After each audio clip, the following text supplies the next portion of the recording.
Okay, it is now 6 p.m. I think we can go ahead and start. Most of the members of the commission are here, save one, so we can go ahead and begin. And then real quick, if you didn't check your email, the agenda was sent out earlier. We can do introductions, and then, we can vote on just entering in the meeting, but we want to do a quick switch of the agenda. We wanted Jared Demarinus to go before the review of the council meeting that happened the other day, and then we can go into the rest of the meeting. So, do I have can everyone hear me? Hi, Ms. Warner-Williams. Hello. Is no one's video able to work right now? No. Okay. All right. Well, I will try to figure that out. If you want to go ahead and proceed with the discussion. Right. Okay. Can I have a motion to adopt the agenda?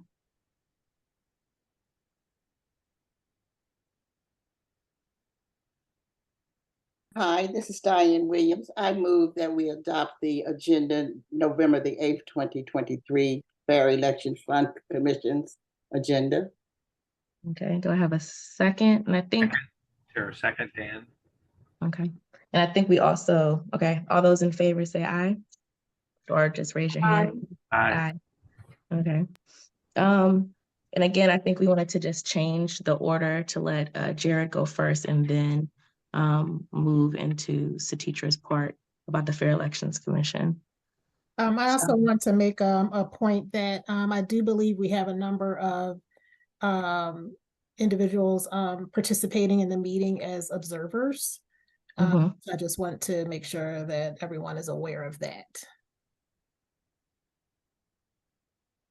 Okay. We have Miss Wendy Honest Bay. Are you talking about the other, the public? The members of the public. Oh, okay. No worries. Hello, members of the public. Thank you guys for joining us tonight. We're going to go ahead and go through introductions real quick. My name is Jana Parker. I am the chair of the Fair Elections Commission. And then we'll just go through with everyone else introducing themselves. I'll start with the rest of the commission, and then we'll go to staff. Next would be my vice chair, Satitra. Hello, everyone. Good morning. It's morning for me here where I am. And it's great to be here participating in this meeting. My name is Suchitra Balachandran. I have been a long-time advocate of this program, and I'm delighted to be here. Thank you, Satitra. Dan? Hi, yeah, Dan Smith from Chevrolet and an appointee to this from the council. Again, longtime supporter interested in this financing program, alternative financing program in the county. Thanks.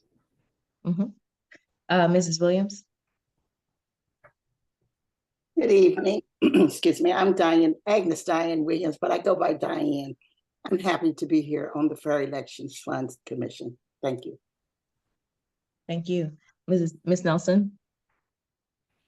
Good evening, everyone. Keisha Nelson, member of the commission. Thank you. Thank you. Ms. Jackson.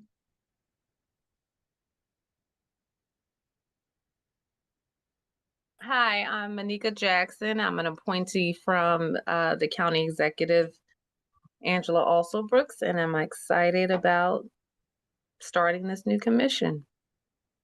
Thank you so much, commissioners, for joining us tonight. Again, thank you to the public. And where would we be without awesome staff? Staff, you can introduce yourselves at this time and go in any order that you so please. Hi, I'm Jacqueline Warner-Wiggins. I'm with the Office of Finance. Good evening, everyone. I'm Terry Bell, and I'm with the Office of Law. Good evening, everyone. My name is Linda Allen, and I'm also with the Office of Finance.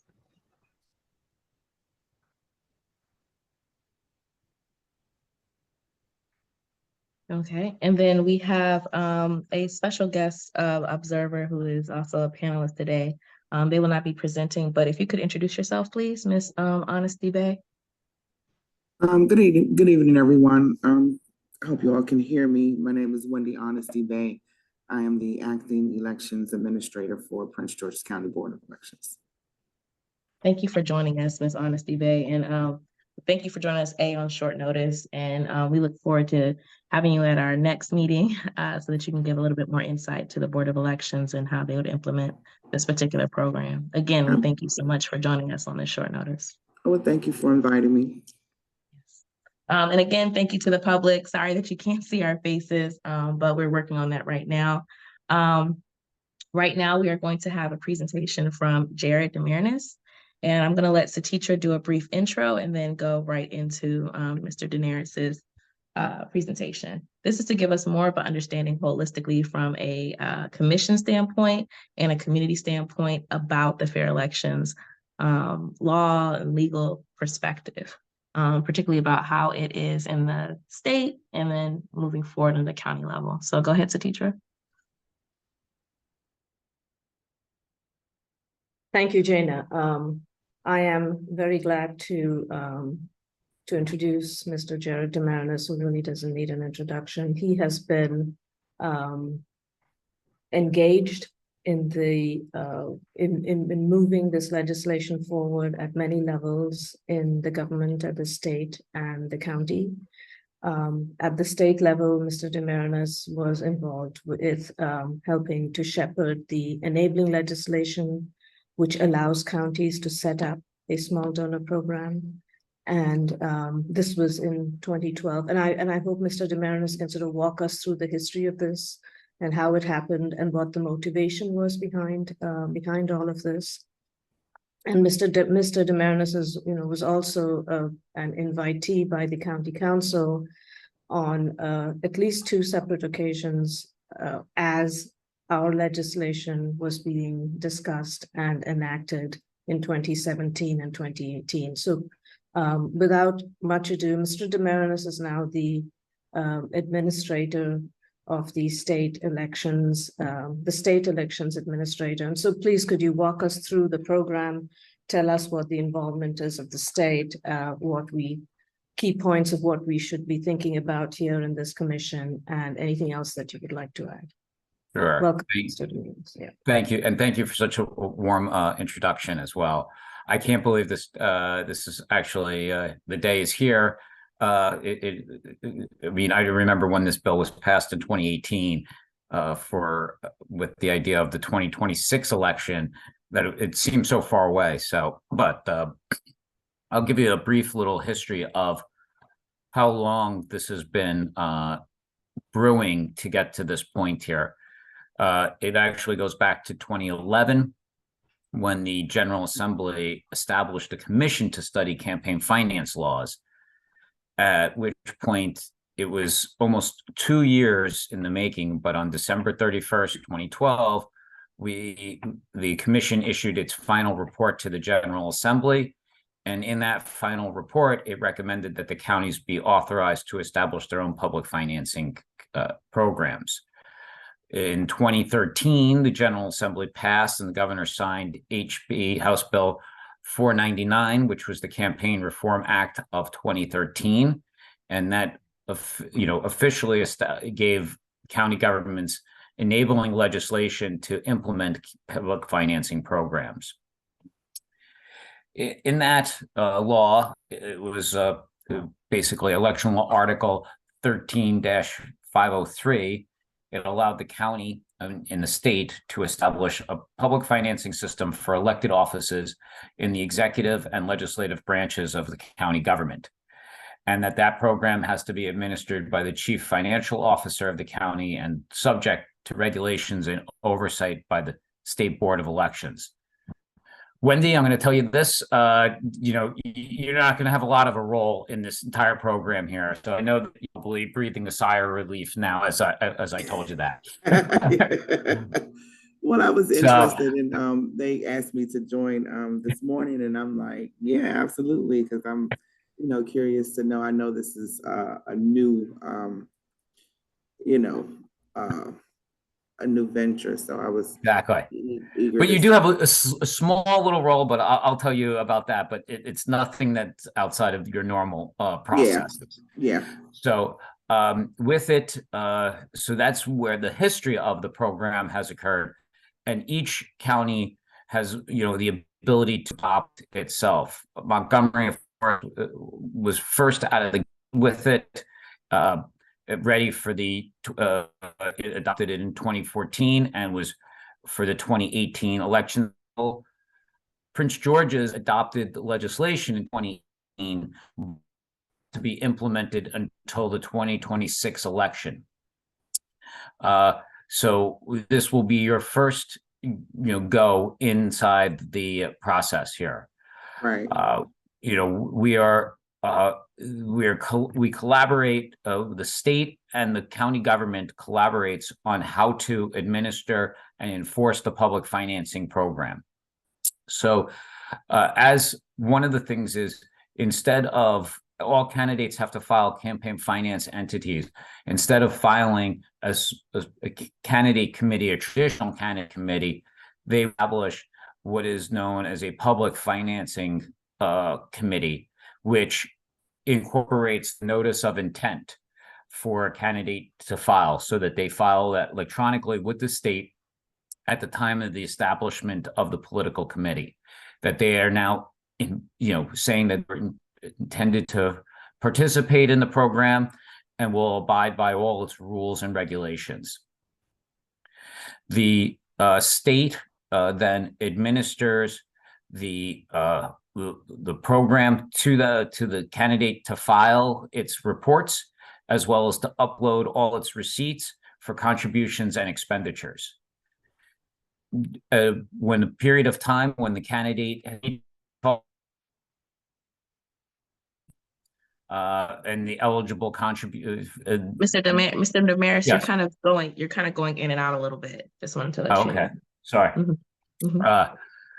So when he reaches the threshold of qualifying contributions to be eligible, I guess my internet connection is unstable, it says, so I'm sorry if I go in and out. They will be able to file the report.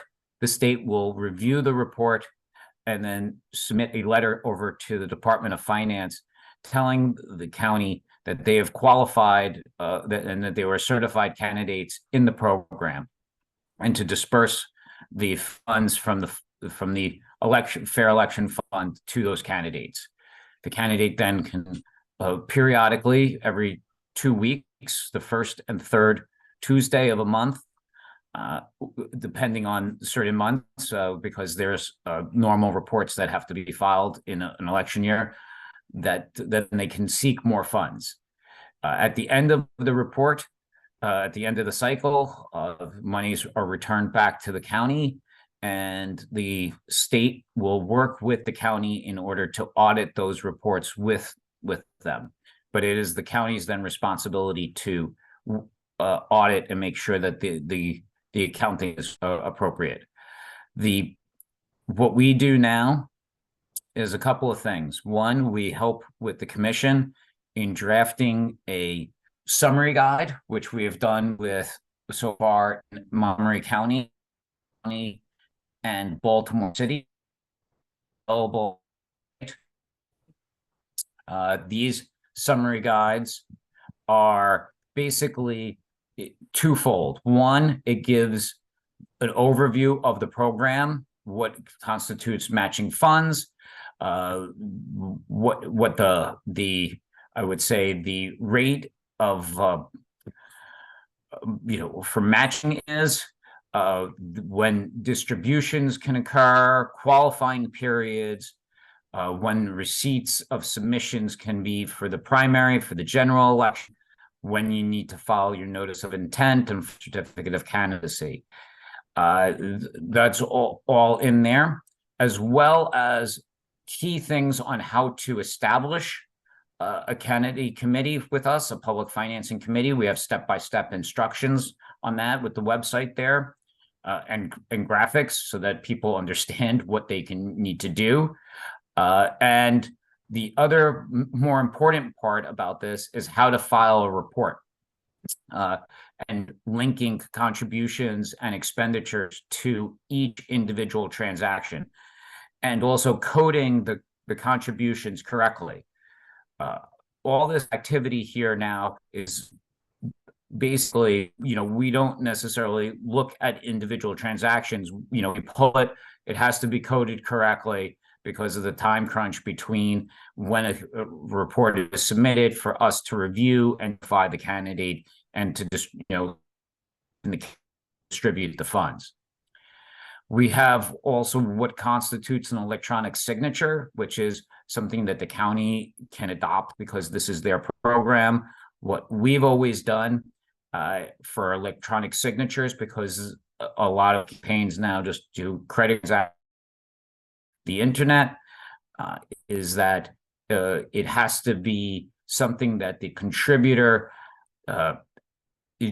must manually enter in their initials or their name to constitute an electronic signature, rather than just checking a box that knows that they're attesting to certain activities here, that the contribution is in there, that it's used from their personal funds, that they're not using they're not getting any reimbursement for this, and it is not from businesses or political action committees or labor organization or any other prohibited entity from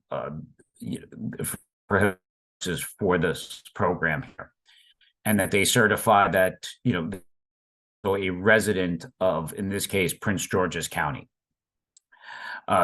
so that we would then be able to match it correctly. Each contribution that is reported is then spot to make sure, and we then process it. At the end of it, I'm sorry, can you repeat that last part? You kind of went out. So then the campaign would then upload that receipt to that individual transaction. It would be linked so that when we review the filing, when the campaign looked for certification, we can see and spot check those receipts are correctly linked. If a campaign submits contributions without contribution receipts or contributor cards, then those contributions are not matched and do not count towards the thresholds. There, I think as we get closer to things, there are some points where we then, besides the commission has to create a summary guide of the program here. We also recommend the creation of frequently asked questions that the commission has to adopt and to move forward about. Most notably, especially when it comes to first-time programs here, what you have is candidates who wish to participate in the program that have been raising in the traditional manner, right? And then as it gets closer to the election, wishes to then participate in, and this is, county by county. So this is strictly, how you want to interpret your law or how you want to proceed. But basically, if a candidate that wants to participate, files, say today, right? And can they go back to contributors that have already given to them in this election cycle? Because as you know, Maryland is a 4-year election cycle starting on January 1st, 2020. So it basically started this year. But if they had raised any money from, can they then subsequently go back to those contributors and see if they would up to $250, or it would be prohibited because they had already given them too much money or exceeded the limits in the traditional manner. Counties differ how to approach that. So, I think that that's one of the bigger issues that you want to address that. If the campaigns for candidates, one thing that has done is said that if you participate in the program and you have that traditional account, as soon as you sign the declaration of intent and open up the new political committee for public financing, the other one is frozen and you can no longer use those funds for any act, and you just have to file reports, just really attesting to the fact that no money accounts or money spent out of those accounts, and that all your activities will be done through financing account.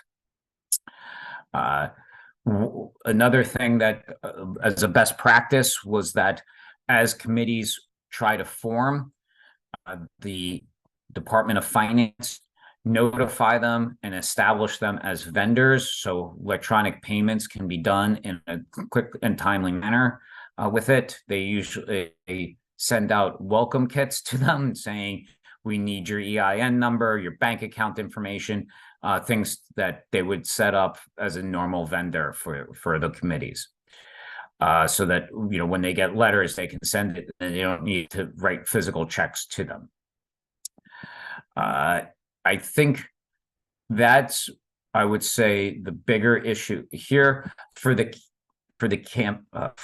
county board of elections. Wendy's role in all this here, basically, the candidates would file their normal certificate of candidacy in your office. They will there, and instead of checking for a candidate committee, you would be checking for a public financing committee.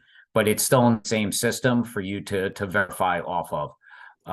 But that's just one of the little difference there for you. But aside of, you really have no role in in the establishment of the public financing committee, whether they meet the certification requirements, or if they didn't participate in the primary election, that they qualified for general election. Any of that is all done with the state board and the county Department of Finance. Okay. But with that, I'll just open it up for some questions, and I'm happy to answer them.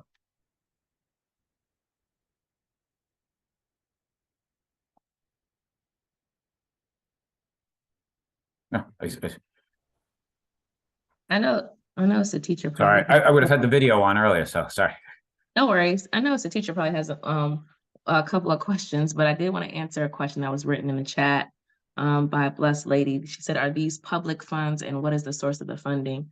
To be clear, that this particular commission was appointed after the passage of the Fair Elections Bill through the county council. Subsequently, this is a small donor matching program. And so the people in the county would donate to a particular candidate, and then there would be matching funds provided through a fund set up from the county that they put into that.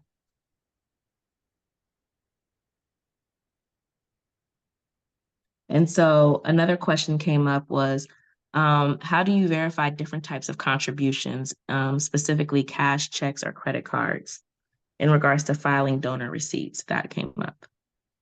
All the receipts, they have to be signed by the contributor. So if it's a cash one there, the campaign has to get a contribution card that the contributor donated X amount of dollars in cash, signed by the contributor. Credit cards, the same thing. Every transaction has to have a contribution card, or a receipt in this case, signed by the contributor that is uploaded to it. But cash is limited to $100 for transactions. You can't, that's state law, so you can't go over $100 for that. And but it is acceptable. So teacher, I see your hand up. Right, so first, apologies for not turning my video on. I'm sitting in sort of a darkened space, so you wouldn't really see anything if I turned it on. So you're saying, Jared, that the treasurer plays a really important role. I mean, they always do, but this is an even more important role because there are small contributions coming in.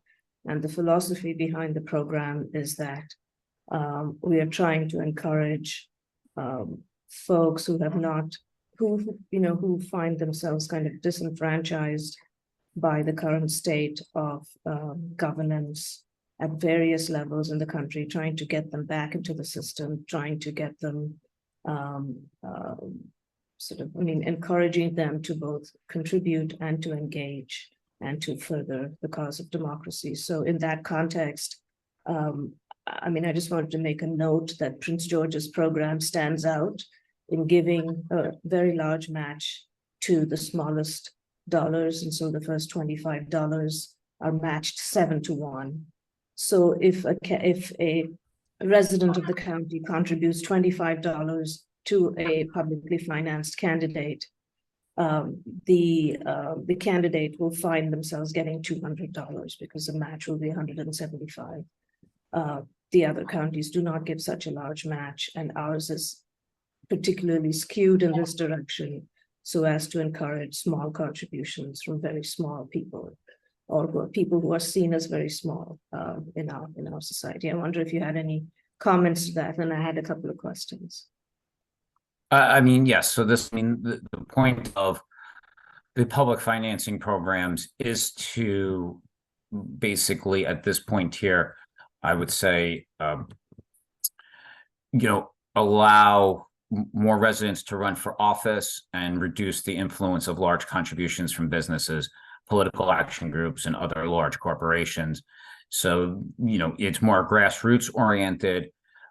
It encourages voter participation because, statistically, when people give money, then they're most likely to, vote. So it helps with voter turnout, and it forces candidates to meet certain thresholds, not just monetarily, but also individual contributors as well. So it's not like you can say, oh, I just need to raise, I think, like $50,000, but there's also, for example, the county executive, you have to not only raise $40,000, but you have to raise it from 500 qualifying contributions. For at-large county council members, it's 250 qualifying contributions and $15,000. So it's, you have to make sure that you have some sort of grassroots support in order to qualify and to participate in it.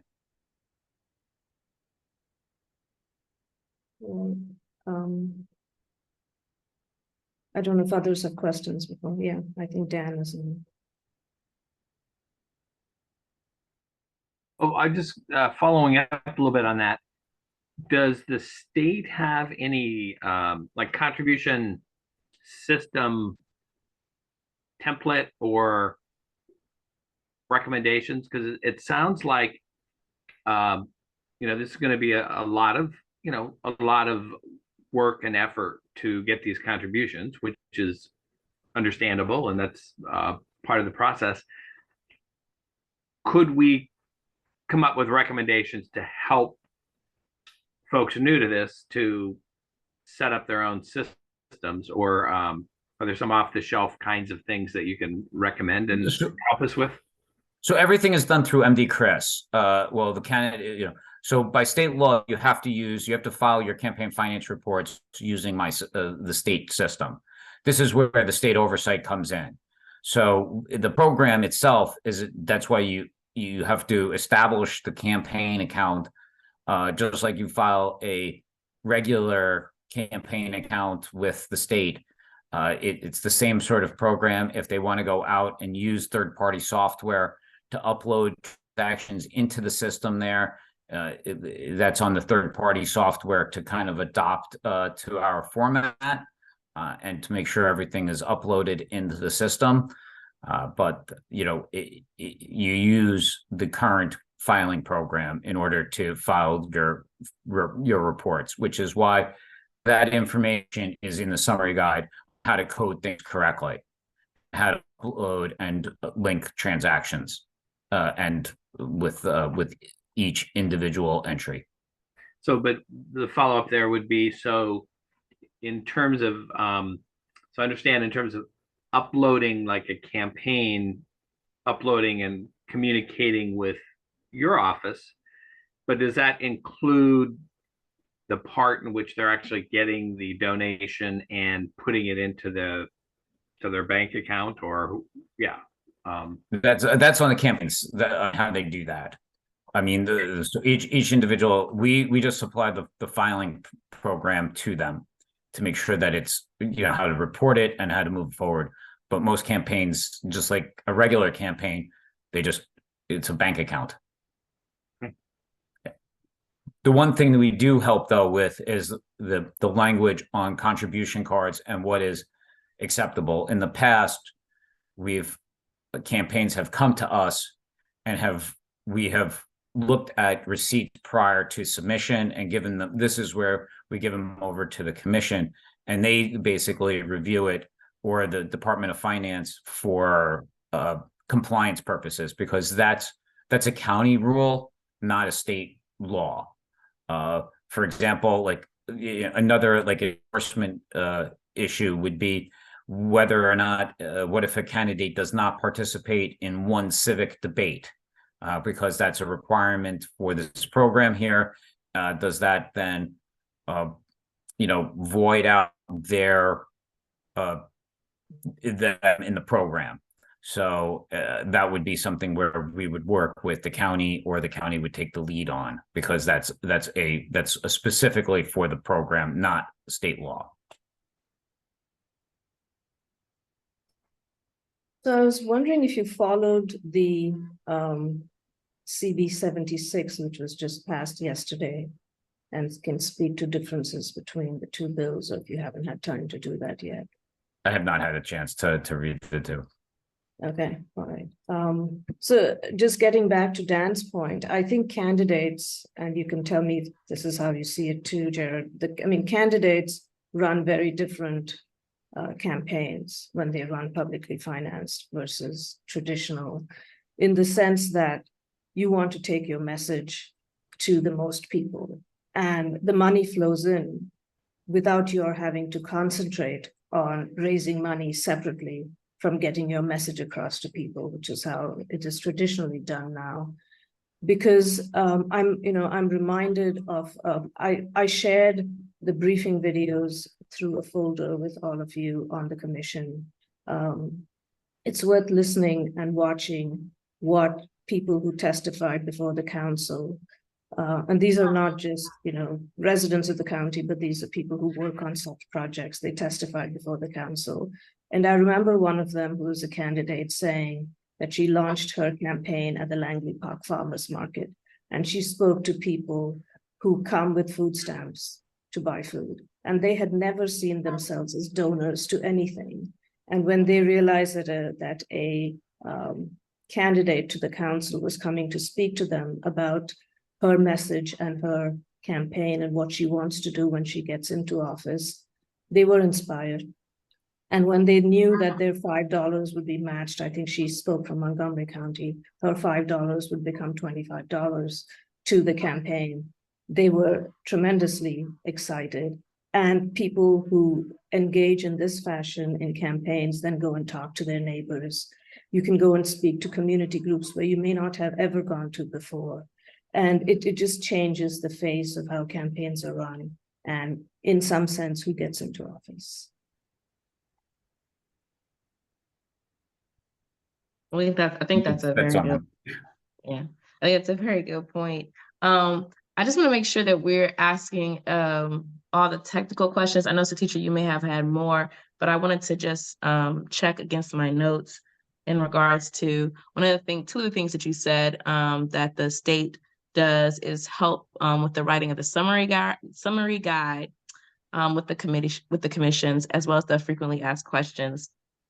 And then you said you help the candidates in regards to their language around the campaigns. Is there any way, as we go through this process, that we can actually kind of get that information as well to put in our frequently asked questions in relation for them to already understand that this is how they should frame their campaign questions?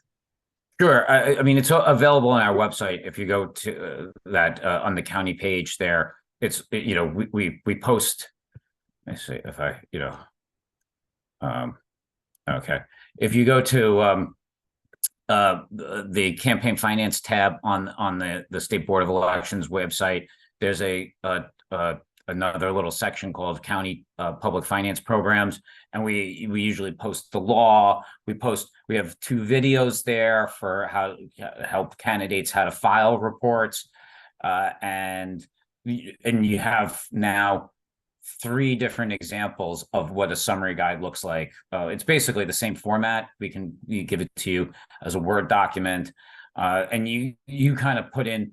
My sections haven't changed. It's the same sort of program, but it's your sections that kind of get changed in there as well. And the frequently asked questions are all at the bottom there. Usually that's posted as well as on my website, but also on the county website as well, to help facilitate questions. And as candidates get questions, we go forward with it. We also have some sample contribution cards and receipts in there of just model language, but that's on them to kind of follow. And, you know, sometimes vendors or things are slightly different.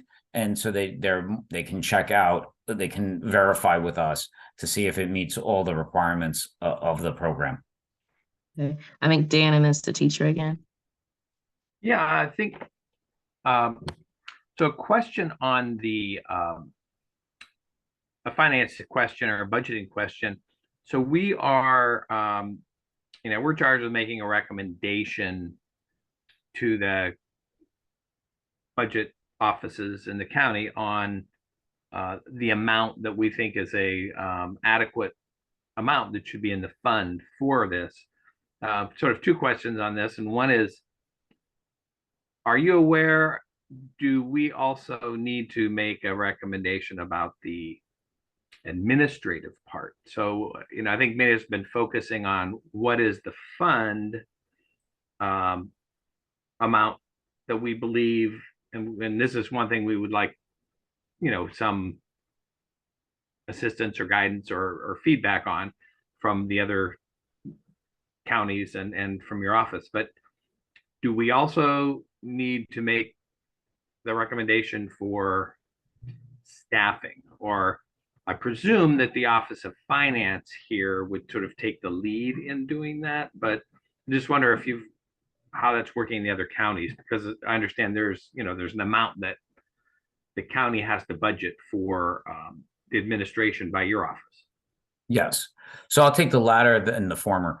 I would say, yes, I think one, as this program needs to develop, you'll get a lot more questions, and there'll also be, I would say, outreach portions of it to help candidates and go to forums to promote and to answer questions on it.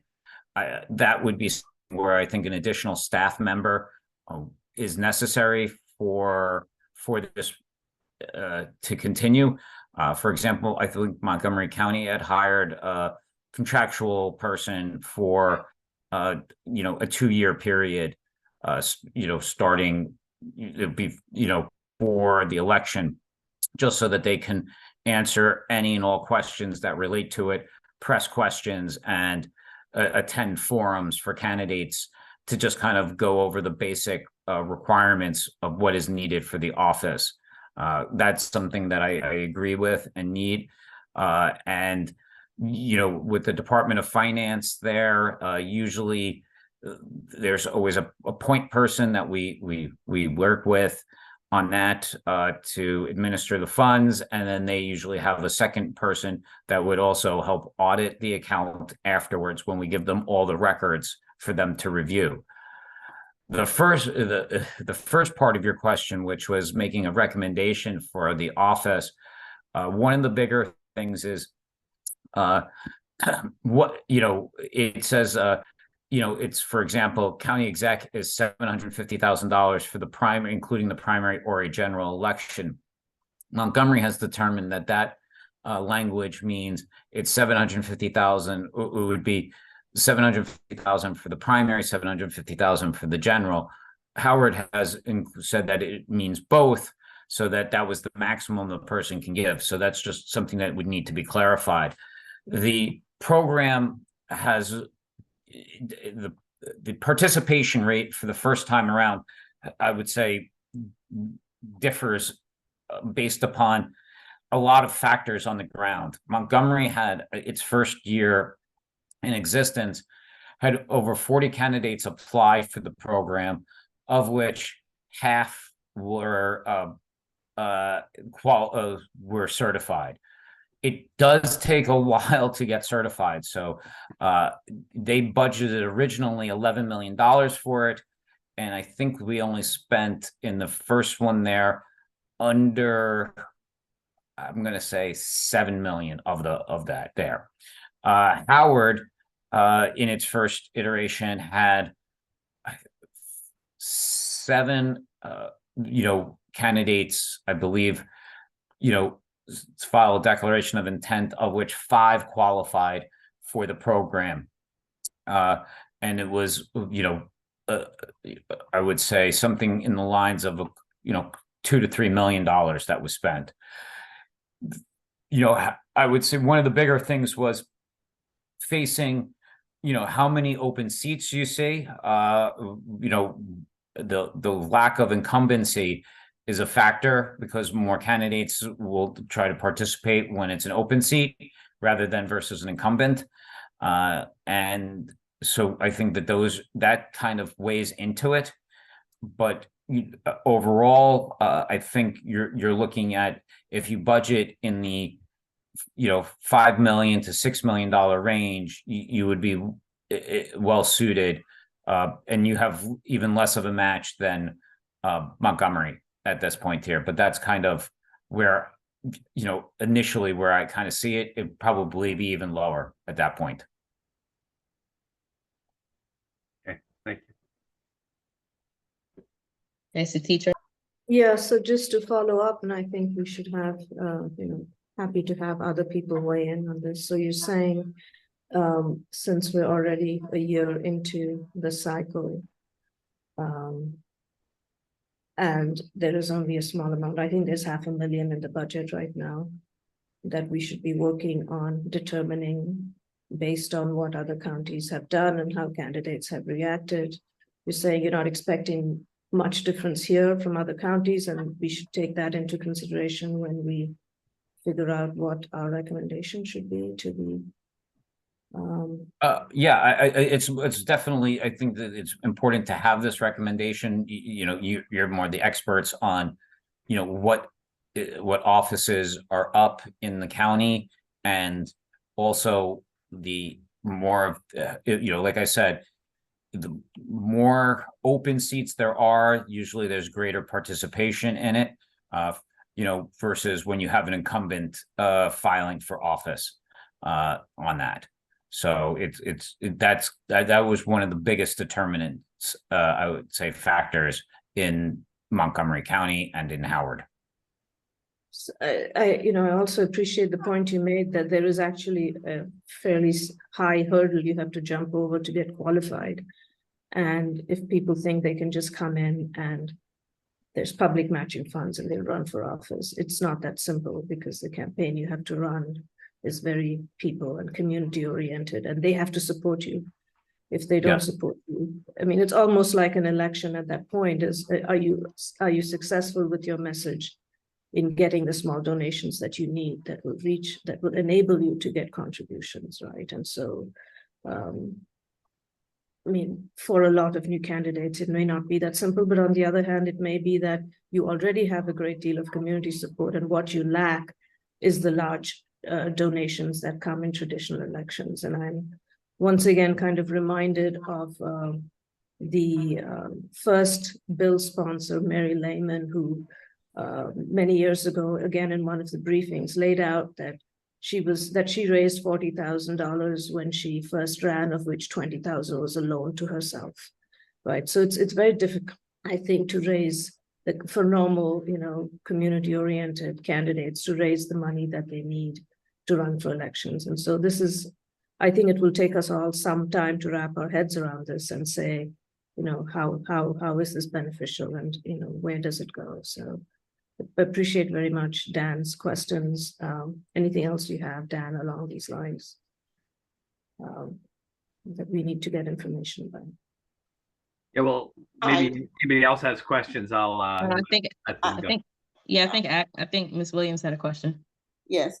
My question is, before we make recommendations, should we not go to our finance office and ask them to provide us what they think is needed to make a fair assessment? Should we have input from our finance as what is needed before we start making recommendations?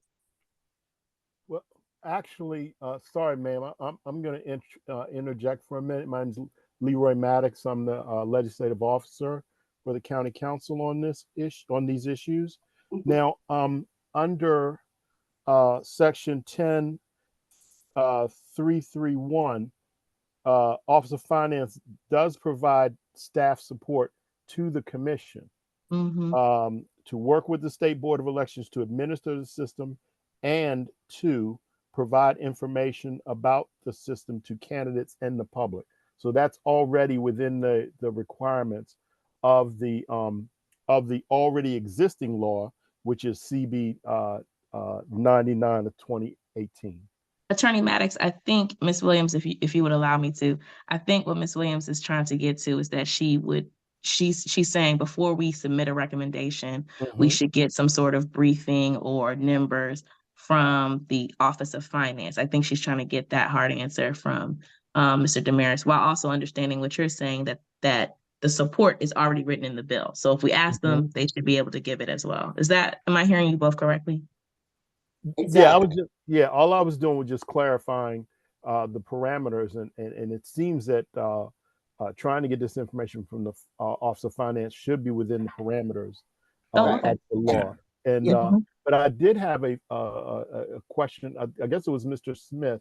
You brought up the recommendations. You were I guess a question as to whether it's beyond just how much money is needed in the fund. I think you were asking, is there like administratively, I don't know, infrastructure or structure in the administration? Am I correct, Mr. Smith? Yeah, I mean, just the what you just described, like the staff to work with the board and do the outreach. Is that, yeah. Okay. I just want to make sure we don't get blindsided and say, oh, you're supposed to include that in a recommendation. And hopefully that we would need guidance on that. I mean, we have some ideas about maybe this, how many people or what we would like them to do in outreach, but I would hope you could give us those numbers. But I just wonder, we have to include that in our recommendation. Well, I would say in the funding part, that's where you would capture, this is part of the funds necessary to implement the public finance system. So in that realm, you could build in, okay, we need X number of people to be able to assist in helping to implement the public finance system. So you would do it in that way via the funding part. Do you understand what I'm saying? In other words, you may, it's not necessarily administration per se, but it'll end up being administration because you need funds to have those bodies there to help you implement the public finance campaign finance system. Do you understand what I'm saying now? I think I do, but I have a clarifying question to this. So what you're saying is, and when we submit our recommendations for the funding for this program, to put in there any thoughts we would have around administration or administrative costs. And my question in regards to that is, based on your knowledge of the bill, is that separated out, or is that something that once we give it to them and let's say they put the money in the pot, they know that the money in the pot is also going for administrative costs as well as to you would have to articulate that in the recommendation. So like I said, while you're not doing admin per se, you end up doing it via the funding mechanism. Okay, like you say, you need X number of bodies to process, so forth and so on. You know what I mean? Something like that. Well, I was reading somewhere, and it's so much stuff to read, so I can't quote exactly where it was, that they do have staff. Finance does have staff to do this. So they should be the ones that will come up with the dollar amount of what they feel that they can allocate to their staff. I don't think we should recommend to them. Well, it's actually probably, you'll probably have a dialogue with Office of Finance on that. But I think they need to recommend to us what is needed in addition to the information that we have, so we can come back and make a full decision as to what we want to recommend, not just our part.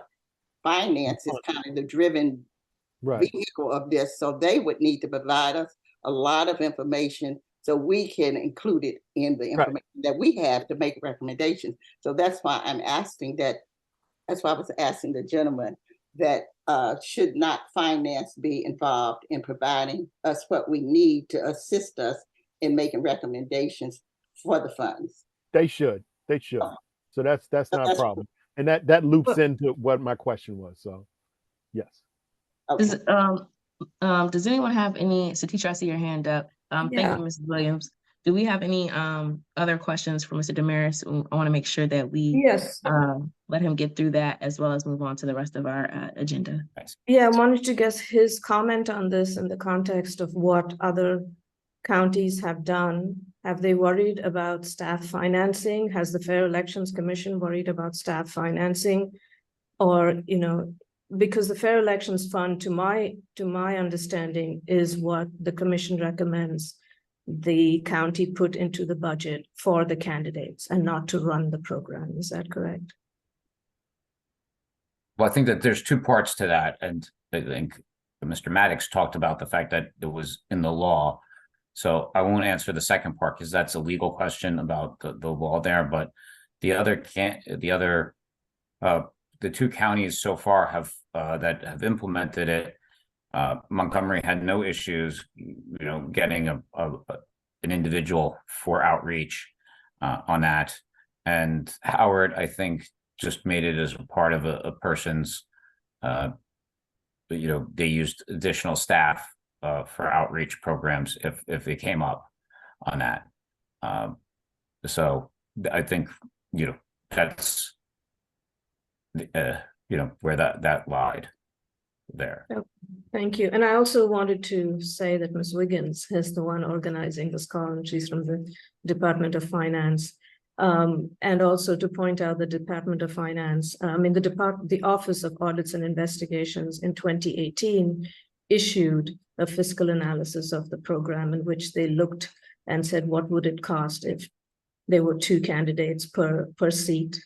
What would it cost if they were more? I think they analyzed the number of candidates who ran in the 2010 and 2014 elections and how many candidates had put their names forward to run in the 2018 election. So there is an analysis along those lines that has dollar amounts attached to it. But I mean, if Ms. Wiggins wants to say something on behalf of that. Well, I think that we're going to cover this a little bit more in the agenda when Dan does his presentation. And so we can get into the nitty gritty about it then. What I will say is that in context of this conversation, we all have to understand in relation to the legislation that they put forth and the late start of this commission, there is a lot of time-sensitive information and decisions that have to be made. And this is not our fault, right? This is not anything that we did. But because the commission was put together so late in the election cycle, and then there are decisions that need to be made tied to this upcoming election cycle and letting candidates know certain things, we're going to have to make some very interesting decisions in a short period of time. And the Office of Finance is going to have to, provide us as much as they can within that time period. Dan? Yeah, one more question, Mr. Damaris. In our law, it says that 1 year prior to the primary election, the director of the Office of Finance has to make a declaration whether there's enough money in the fund to support, a reasonable number of candidates that are filed or likely to file. And that if the determination is made at that time that there's not, then they're authorized or directed to reduce the amount of funds that would be distributed. Mhm. And I think there's not a lot of detail in how that would be done, but I'm just wondering, have any of the other elections so far had more, not had enough funding? No, but so far everyone has had it, and even on the state level as well. We've with the gubernatorial program. So right now Montgomery, like I said, budgeted 11. They only used about 7. Howard budgeted more and used less. And Baltimore City right now, I don't know how much is budgeted for them on that front. That you would have to contact their Department of Finance, but so far no one has. The program has not ever. No program has ever run out of money on that. So yeah. Just following up though, the analysis that was done for the fiscal note for the 2018 by the by County Office of Audits and Finance, or by the county administration at the time, had a scenario that was just mentioned of having two fully funded candidates for each of the offices, and they came up with in that 3.65 million. And I think some of us are a little nervous because we only have 500,000 in it so far, and there are only 2 fiscal years to appropriate before we hit that threshold the year before that the finance director has to make this determination. So that's what we're looking at, and kind of that's our starting point in terms of input for what we should be funding. So I guess the biggest one there was Montgomery, and I mean even Howard to a certain extent had limited funding years out, but made major, I would say, budgetary appropriations for it closer to the election, because I guess one of the bigger things was, and you can ask the other counties this, was because distributions didn't have to occur until 1 year prior to the primary election. They didn't necessarily feel the need to allocate or hold funds in abeyance during that time frame when they said that we'll just do it, that the fiscal year that in which we need to make that occur. So I would say, it seems par for the course, but you could probably contact David Crow over at Montgomery County as the fiscal officer in the program there. And it used to be Diane Zagorski over at Howard County. She had moved into the state and now is back to the county in Howard County. So, but David Crow is probably the one that has done it twice with me in Montgomery County and is a good resource. So, but if that's the last question, I thank you. Yeah, we thank you too. Thank you for being on here for an hour. And we could just, what we'll do, Mr. Damaris, is if we have any questions, we'll just send you a follow-up email. We do appreciate your time with us tonight. Thank you so much for coming by. No problem. Thank you. And I'll always be available. So take care. Bye. Thank you. We're going to move along in our agenda. We're going to have Satitra give a summary of the bill that just passed, which is the Fair Elections Commission bill. Give us a summary of it, talk about the differences that have came through. And then after that, we're going to move into comments and a presentation from Dan about the financial aspects of the bill. And then finally, just a discussion informing candidates with open campaigns about the legislation, and then conclusion. It's really important that we actually discuss the financial aspects of it starting today.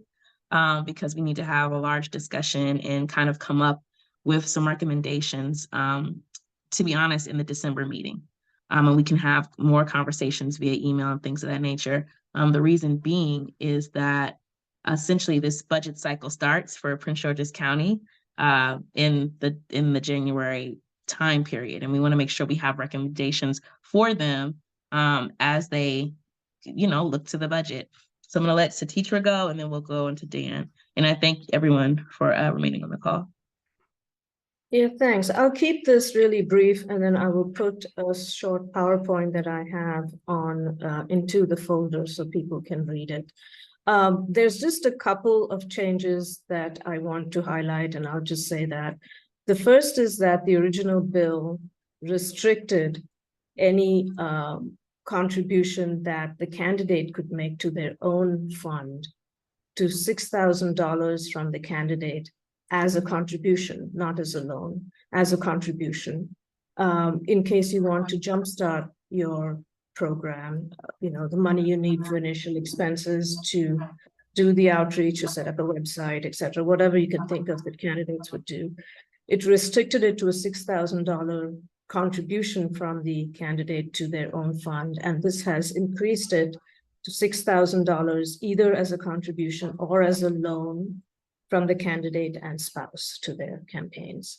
And the other piece that has been done is there's kind of a somewhat complicated way to determine what candidates with existing campaign accounts should do when they run for office, and that requires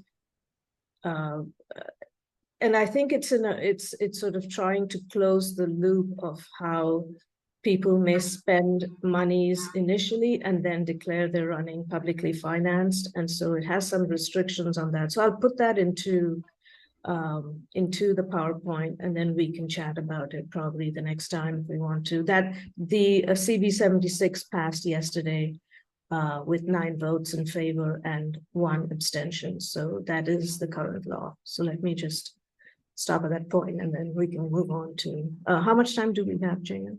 We have a good amount of time. We have about 58 minutes, but I wanted to clarify it wasn't an abstention. He voted against it. It was 9 to 1, and 1 person voted against it.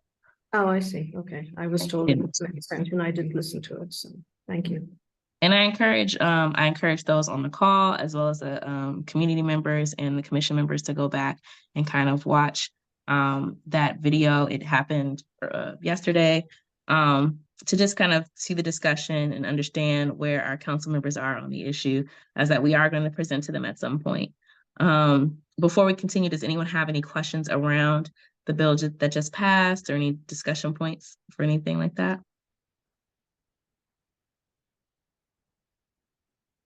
Hi, I just want to make a point just on behalf of the Office of Finance.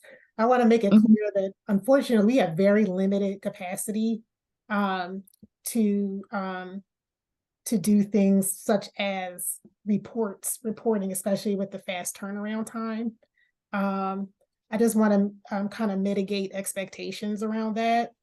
We don't have excess capacity for those types of tasks. I know it was written into the law, but we don't have a body available to do that type of work, especially with a fast turnaround.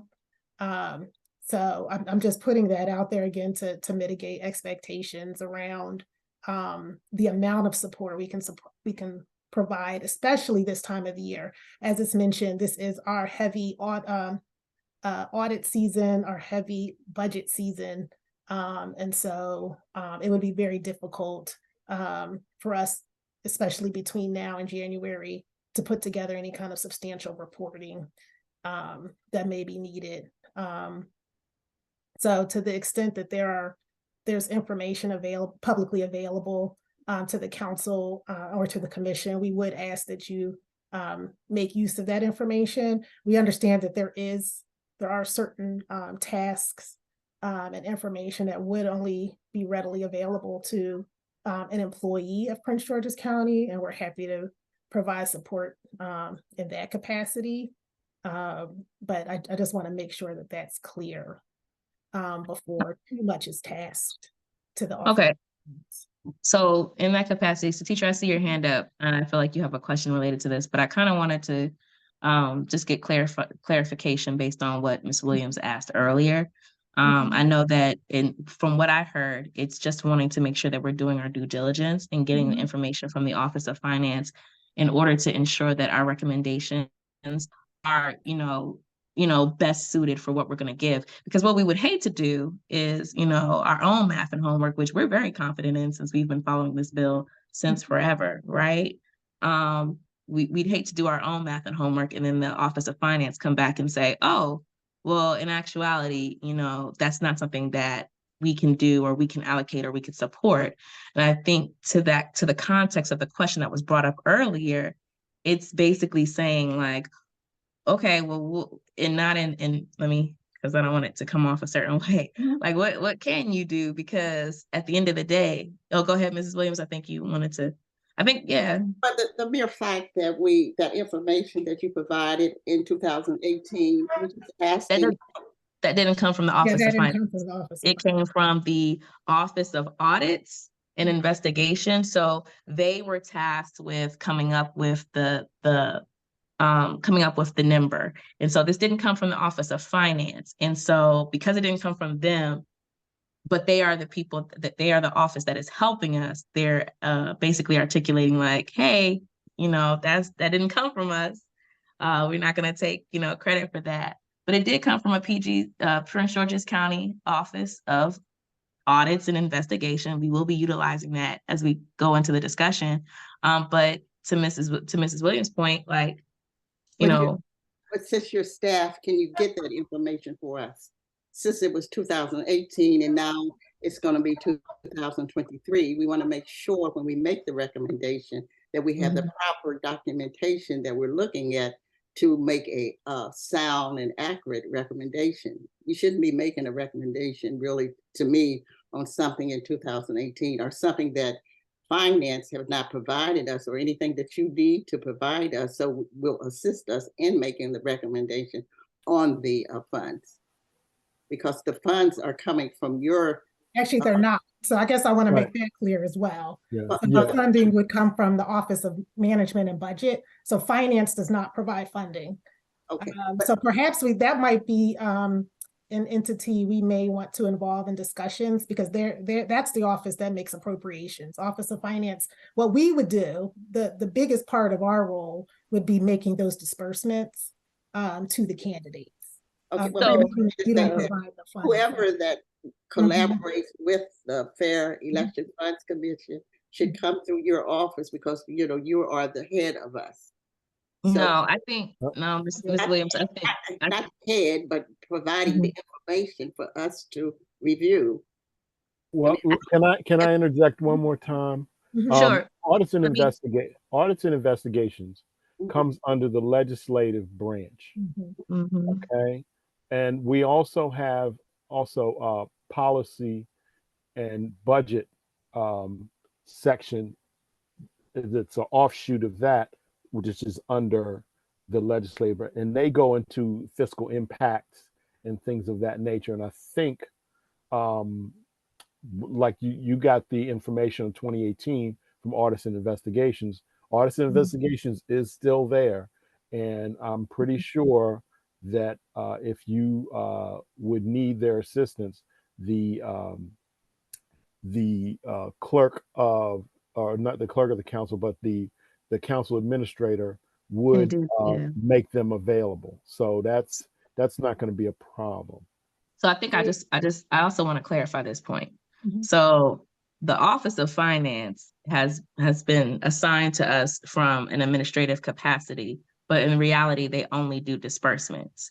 And right, they do the operational disbursements, yes. Right. And so to your point, and I think what we're finding out on this call is that some of the things that we would be requesting and that we would needing wouldn't even come from the Office of Finance. It would come from the Office of Budget Management, as well as the Office of Audits and Investigation. And so then to the point that Ms. Williams is making, we need to make a request, right, to the Office of Audits to provide us with an updated report based on their previous investigation from 2018. But for the conversation that we're having today, we will be utilizing that as a baseline to have this conversation so we can have an understanding of what we're going to do moving forward. So Ms. Warner-Wiggins, if that could be sent out. Well, can I interject? Well, if I could make a point, I Mhm. just wanted to interject at this point and say, nothing has changed in the bill for the amount of dollars that will be given in matching funds for a council candidate or for an at-large or for the executive candidate. The bill numbers remain the same. The analysis that was done was very simple. It just said how many candidates do we expect to run and therefore how much money do we expect to need. There was no mention in that report of what it would cost to administer the program. So I think for us to say that somehow they should provide that money to us and we should take that into consideration is maybe beyond the task of the Fair Elections Commission. I mean, the bill has been written, there is the law, there is the program. And so, for us to delve into the nitty-gritty of what it would take to administer maybe a bit much, but maybe we can also find out what staffing did Montgomery and Howard need to run the program, and for the county administration to inform itself of that. And that was a question we asked Mr. Demarinis. But the numbers in the 2018 report are not obsolete. They are just reflecting what the bill says. No, I understand that. I just want to make sure that, we have a commission member that brought up her concern. So I think that it's fair to ask them if there is any changes, if there is any updated information based on where we're at now, that they provide that. And then if it's fine the way it is, then they can write on a paper, hey, nothing has changed and it's all good and we don't lose any sleep. But to the point that Mrs. Williams is making, Mrs. Warner-Wiggins, if you can make that request this week so that we can have that because we will be making a recommendation as soon as possible for that number. May I make one recommendation? I'm sorry, I have to interject because going right to Offices of Audits and Investigations, you would have to, in the chain of command, go through the council administrator, and the council administrator would then order the Office of Audits and Investigations or the Office of Policy and Budget. Like I said, there's also an offshoot that's dealing with policy and budget that may be able to assist you with respect to how many bodies would be needed and things of that nature. But like I said, the request would go to the council administrator, and just be specific. We would need audits, investigations, and maybe the Office of Policy and Budget, which within that area of the legislative branch, to assist us in providing information as a follow-up to the 2018 baseline information that you have. That's fine. Would that be about it? That's fine. That's fine. Do we have, because I want to make sure I'm hearing everyone. Do we have any other questions before we move on to the presentation from Dan? If I could just jump in, I just want to speak to the members of the public. Please feel free to put your questions in the Q&A option at the bottom of your screen. I see someone with their hand up. I don't believe you'd be able to unmute and ask your question, but feel free to type your questions into the Q&A option at the bottom of the screen. If we are unable to get to your question during this meeting, we will follow up with an email. Thank you. Thank you so much, Ms. Warner-Wiggins. Dan? Okay, thank you. And I guess just for the attendees who aren't on the commission, earlier this week I sent just a memo to commission members with a few points, and let me just hit the highlights so that you have some background to follow what we're doing. Is that we are charged as a commission in the law now that we make a recommendation to the council for how much should be in the fund. So what we are to make the recommendations for what we think is the adequate funding for the fund that would be then used in the by the candidates in the various campaigns. And so the cycle, as we've heard, has already begun.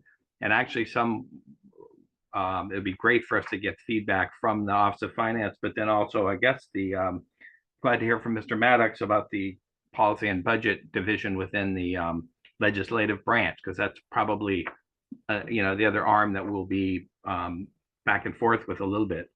But to begin this, because that cycle is happening so rapidly, and as we've noted earlier, there's been just one allocation. The bill was passed in 2018, and the intention is, if you can read the background and all, was that the commission would be started the next year, and then every year make a recommendation. And that, so if this had been fully implemented as I think as some intended, there would have been appropriations made every year, because one of the reasons it was not enacted for the 2022 election was the thought that the lift to generate the funds would be too much. So this could be allocated and spread out over many more years. That was not done. We have what we have, and $500,000 is put in the fund this year. We have 2 budget cycles before the director of finance is supposed to declare whether we have enough money. So it seems like we should be making a recommendation based on those 2 budget cycles. It sounds like from maybe what we can look at the other counties and see if they actually put some money in at that last year during the election, or whether, but that's kind of very last minute. So we have 2 budget cycles. In the report, the fiscal report that was referred to before, there were 3 scenarios that were generated for how many candidates might be filing that would need funding. And the lowest estimate was done on a basis of 2 qualifying candidates for each office. And that would require $3.65 million in matching funds for that. The other scenarios were much more. I think, as we heard from the earlier presentation, Montgomery County had a lot more than that and higher, but Howard County had far fewer candidates. So it may be fine to make the assumption of 2 candidates. And I think that's where the one thing that, and just the discussion previously, and Ms. Williams, when you're raised the point, it seems to me that the numbers like 3.65 million shouldn't change if we're talking about the same assumption. So the same assumption would be 2 candidates per office. And so if we think that there will be more or less, then that number will change. And it's just a straight mathematical calculation. So part of that is, as we were just hearing before from the state elections officer, is whether there'll be more or less candidates. And some of that just depends on whether we're going to have open seats or not. And those assumptions, I mean, I think we welcome the input from the audits and, or policy and budget, but that still is a determination that's a value judgment, or and so we have to do the best we can to look at the other counties and then get any feedback possible. But it just seemed to me that since we've got that number, that's a reasonable starting point of having 2 candidates for each of these offices. And when you look at the numbers, and it's there's some really good charts and in that fiscal report about how much money is generated from, or like if you have county executive candidate, $750,000. District council, you know, 75,000. So the more people are running for the county executive would balloon the budget. So that's one of the things that we're going to have to really look at. And we just want to be able, I think it's important that we have a number that comes out so the candidates feel confident that there will be funding, adequate funding, and they can actually make the decision to go in to do public financing. So therefore, I think it's important for us to take this seriously and come out with a recommendation that is, you know, really substantial and makes a point that we're taking this seriously. We don't want to overfund it, although if more money is there and not used, it doesn't get spent. It stays in the fund, it comes back. And then also, one of my thoughts that I'd like to ask, you know, around the other counties is that, so for us, we have just one amount for both the primary and the general. At least that's how the law reads, I think, to all of us. And if we have a number of people in the primary, that not everybody will make it through. So the people that lose in the primary will not be then tapping the rest of the funds. And they actually have to, if they have any excess funds, they have to return them. But anyway, so I think there's some, so far I think it's reasonable that 2 candidates per office is a reasonable start. And so that's, so I should stop now and just so we have a discussion about it. But my thought was that given the way the cycle is going and the number of people that are going to be asking for budget, you know, their budgetary requests will be going in soon if they haven't already been made. We should be trying, if we at all can, to make that recommendation at our December meeting.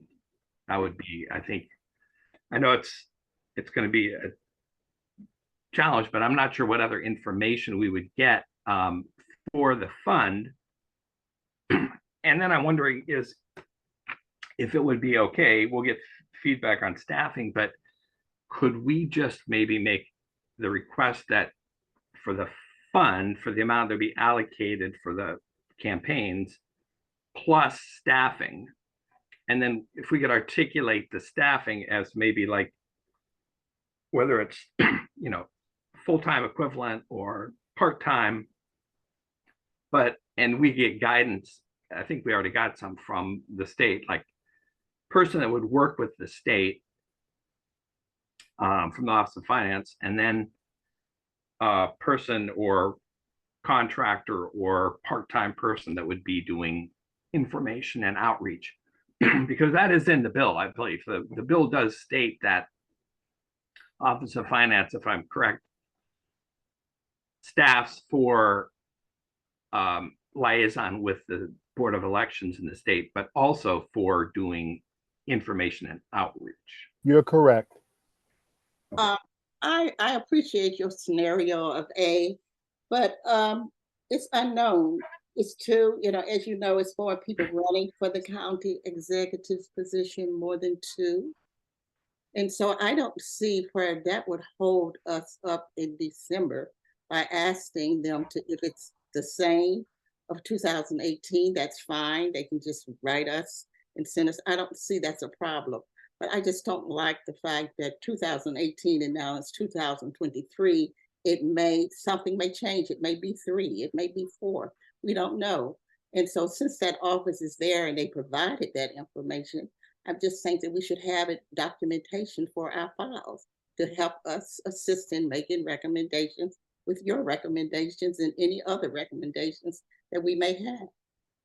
I think that's fair, and I think that we've already communicated. We're going to ask for that, Mrs. Williams, and we're going to ask that they provide that.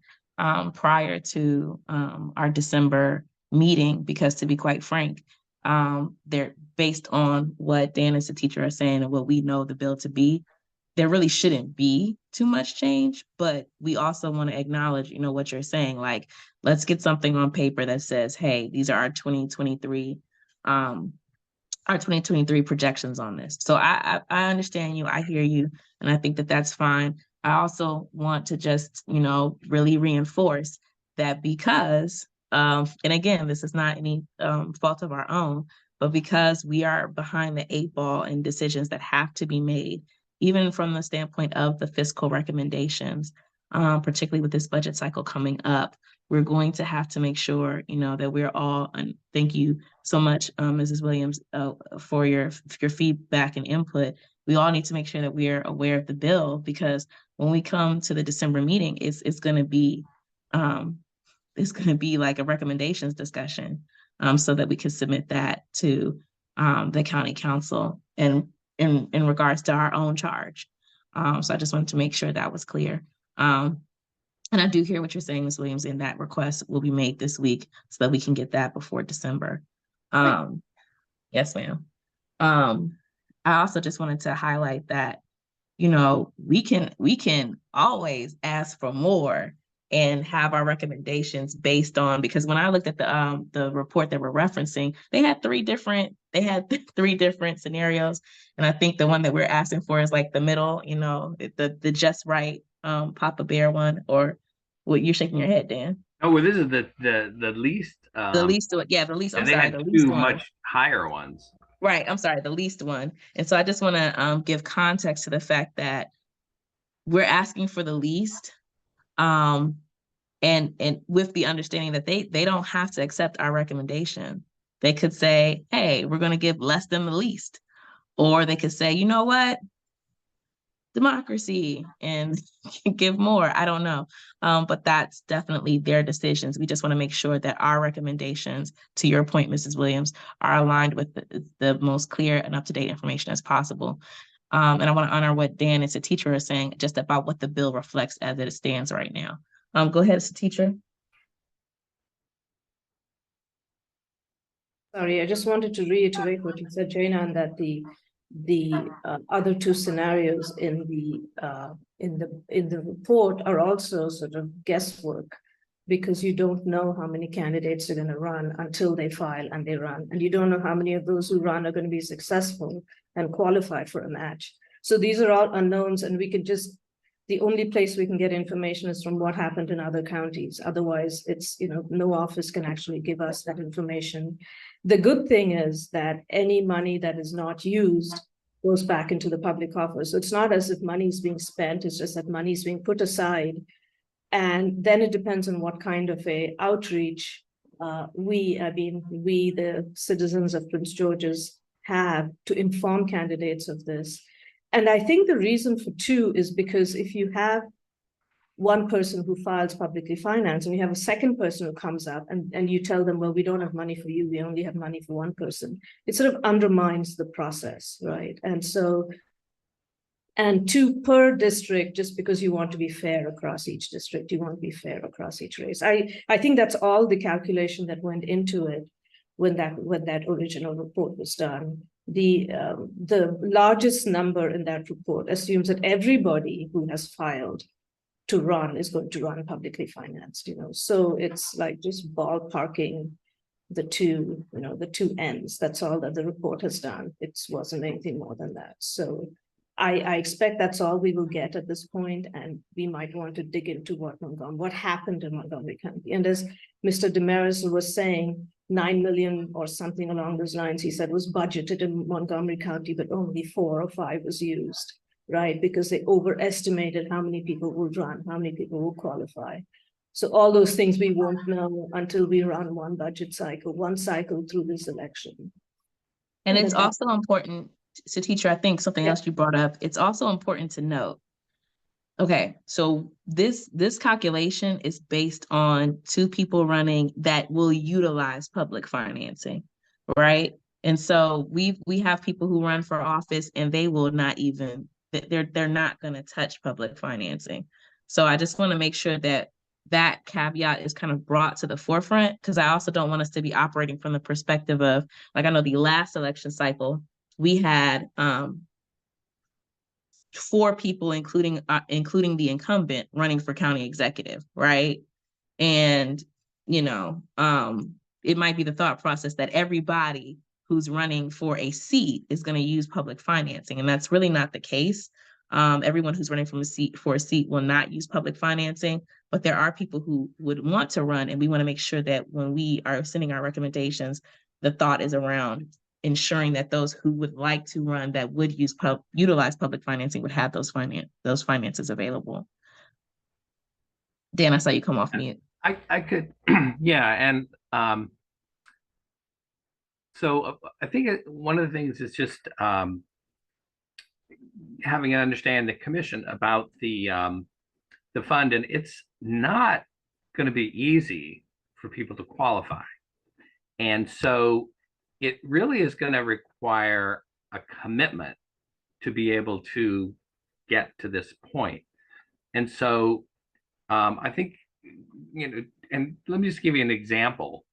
So on page 2 of the Audits and Investigations report, there's a breakdown that, that summarizes the law. Says that for a county executive candidate to qualify would need 500 qualifying contributions. So it'd be 500 people giving less than $250 and with an aggregate total of $40,000. So just to qualify, they have to have 500 contributors, $40,000. I just did some envelope math. To get that, you would need 200 $5, 200 at $10, 50 people at $50, 50 people at $75, 50 people at $100, and 100 at $250. I mean, that is 650, people, but that gets you $40,000. I mean, you can break it down any way you want, but that's just an example. It's going to require, hundreds of contributions. And even at the district council level, to get, one has to qualify 150 donors and $7,500 total to qualify. So that would be 150 averaging $50.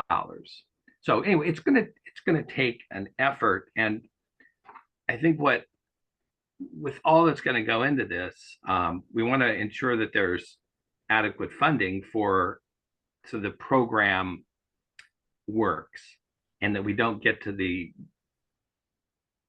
I guess it would be July 1st of 2025, a year before the election, and the director of finance saying we don't have enough money, we're going to have to cut this back.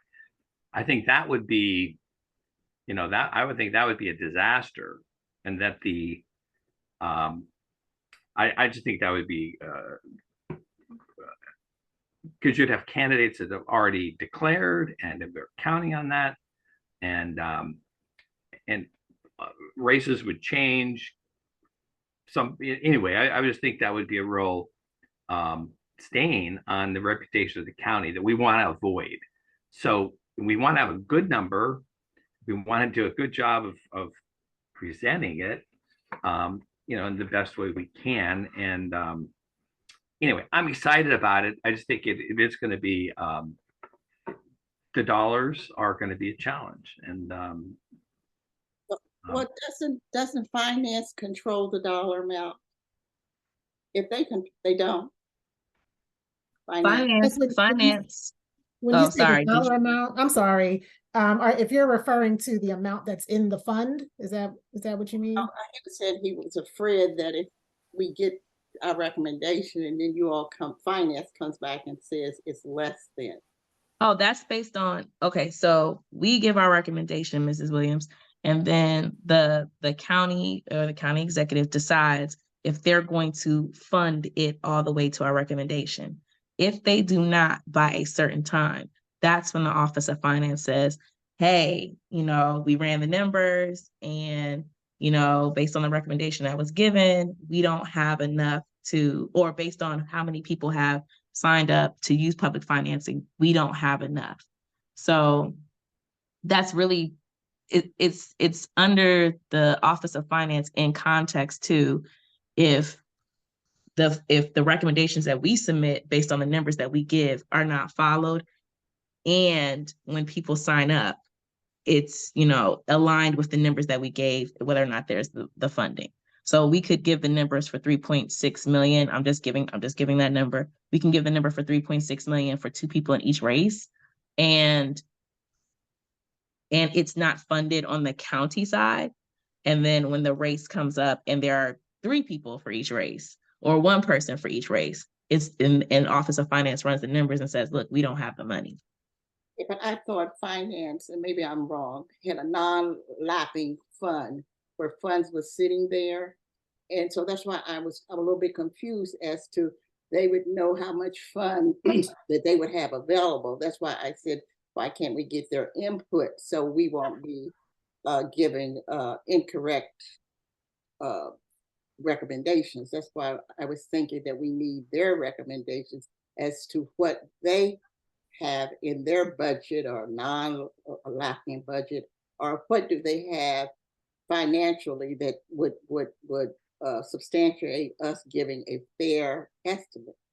And I don't understand. This is coming out of the county budget. Hold on, wait. Let her finish. The teacher, she's trying to finish her thought, because I want to make sure that when she finishes it, so that you're answering the question that she's having. I just didn't understand that if they have a budget and they have a certain amount set aside, they could share with us what it is.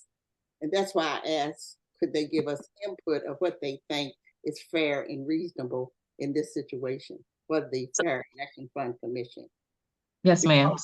So right now in the Fair Election Fund, there's $500,000. Right. So that's how much the Office of Finance Actually, had. 400,000. Oh. What happened to the money? Okay, 400,000. 400,000, Ms. Williams. We found it out together. It's 400,000. I just wanted to ask Ms. Wiggins a question. I thought the initial appropriations by the executive was 100,000, and then it was upped during the budget negotiations, and the final budget was 500,000. That's what I was given to understand. Is that not correct? The number I've gotten from the Office of Management and Budget is 400,000. That's what's sitting there available as far as I know. I've not been notified about an additional 100,000. No, the 100 was there initially, and then the 100 was there when the budget went in, and then I thought when the budget passed it was 500. Yeah, thanks. I think they increased it to 400,000, not added 400,000. Oh, okay. Why we need the facts. We need the facts. We don't need to assume. That's why I'm asking for documentation to support the decisions that we make. Yes, I think that's fair. I just want to say, I think part of what this discussion is about is recommendations for the next fiscal year, which is July 1. And so, and to everyone's point, Ms. Parker, Mr. Smith, this is the time to start thinking about that because we are in the height of the budget request season.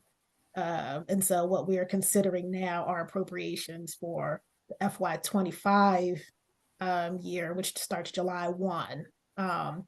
Someone in the member of the public asked what happens to funds that are not spent. Just to clarify, those funds do remain in the fund. The funds are non-lapsing. So whatever appropriations are given to the Fair Election Fund will stay there until they're dispersed to candidates, and whatever is not dispersed will remain in the fund. Right. I see Attorney Maddox has come on the camera. Yes, because I just want to clarify, Office of Finance is what they're letting you know is they operationally disperse. Now, who sets up the budget is Office of Management and Budget. So if you want to know the numbers, that Stanley Early shop, that's Office of Management and Budget. Finance will just go through the mechanics of the disbursement. Am I correct, Ms. Wiggins? Yes, you have that exactly right. Okay, so that it's actually you probably have more OMB or Office of Management and Budget questions when you go into specifics as to how much is in the fund itself, How because much is they're in the the ones. fund? How much Yeah, is in the fund currently? Because right, right now in right, the fund currently, there's $400,000, and that's right, fine if we can get that verification from right, OMB. But right. we're also making recommendations Mm-hmm. based on the new information, whatever information from the audits part in Mm-hmm. regards to what we need to ask to fully fund the Right. election cycle for one of the scenarios. So I think making sure that that's clear as well. Yeah. What Ms. Williams is asking for is, look, how much is currently in the fund that we know of? And then based off of that, including that in our calculations for our recommendations as we move forward. Additionally, making sure that we get any updated information, if there is, from the Office of Audits based on the 2018 one. And Right. that's What something Ms. would be Warner needed? Williams, yeah, that's something Ms. Warner Wiggins is going to reach out this week to do. Okay. So I also want to clarify if there's any other information that we feel that we would need going into the December meeting, because we're going to be, sorry, I slipped up. We're going to be talking about we're going to be talking about the money and the recommendations that we need to provide them, because as Ms. Warner Wiggins stated, as Dan stated, as everyone has said on this call, we need to give them recommendations. And to Mrs. Williams' point, clear, fact-based recommendations, right? Coming up in this budget cycle, because that budget cycle is literally tomorrow. It's not tomorrow for the public watching, but that's how short the time frame is. Right. Okay. Okay. Is there, can one of you from the staff just maybe give a really fast summary of just the budget process? So when can we expect the county executive to propose the budget? And then, in my understanding, it has to be adopted by the council by, I think, is it June 1st? June 1st. But June. Yes, it's going to come out, yeah. by law, the county executive has to get the budget proposed, of course, to the county council by on or before March 15th. Is that correct, Ms. Wiggins? Just want to make sure I'm right. It is. They dropped the budget. And so, like you said, we have until June 1 to, the council has until June 1 to then approve the budget, or, and that's where the negotiations, of course, come into play, and the disposition of the budget from that point on. It is in July that they will have, Office of Management Budget will have loaded it in by July 1. Am I correct, Ms. Wiggins? Okay. And so I see. Go ahead. I see the teacher. I want to get to the teacher, but I also want to just kind of highlight in all transparency that yes, March 15th is when she has to get them the budget. June 1st is when they have to lock the budget in. But as we have seen, living in this county, being active community members, a lot of the presentations and a lot of the requests happen in December, January. That's when the requests happen way before then. And so we want to be honorable to that part of the process in regards to just understand that, yes, March 15th is her deadline. Right. But she presents things to the public way before then. The county council says, hey, this is what we want way before then. And we want to kind of be in alignment with our request so that we're not popping up on May 15th, which is a great date, by the way. I just threw that out there. But we're not popping up on May 15th saying, hey, give us 3.65 million or 10.5 million. They're looking at us like, where were you back in January? We don't want to be in that situation. We want to be giving them that thought process beforehand. So I'm thank just you. Giving you the formal. I'm just giving you the formal, the yes, milestone dates. That's all. I appreciate that, Attorney Maddox. So teacher? Yeah, and adding to that timeline, as per CB 76, everybody who has an existing campaign finance account and wants to run publicly financed is required to file by 2 years before the primary. And the primary. Yep, I let's move would be into at the that right end. now.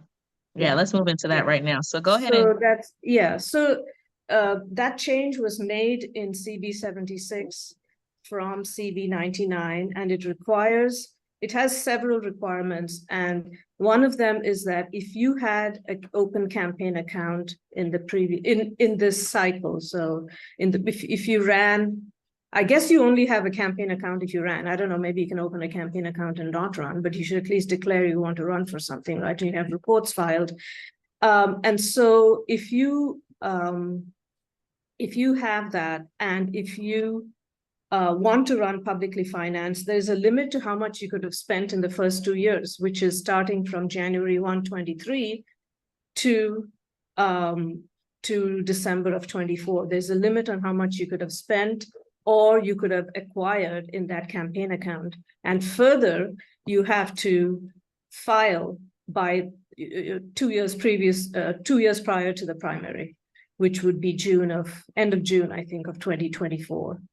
So, candidates who are thinking about this also and may want to run publicly financed would also have to figure this out. And so would want to know how much we're recommending to put in the budget to know if they should, whether they should gather regular dollars as they have been doing from big donors or unions or wherever else they've been getting their money from, or if they should stop all of that and they should file publicly financed. So that's the other piece that comes into this, the date that comes into this consideration.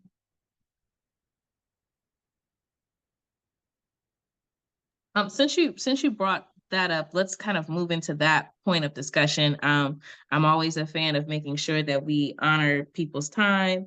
And we are coming up on 7:47 now. So teacher, I know this is something that we had talked about before, and it's something that we need to bring to the attention of staff and the commission just in regards to conversation around timelines and deadlines. This is something I have been talking about pretty much the entire meeting, is that, again, of no fault of our own, we are behind the 8 ball, and the law has certain elements tied to it for candidates, right? Right now, and in coming up in this next election cycle.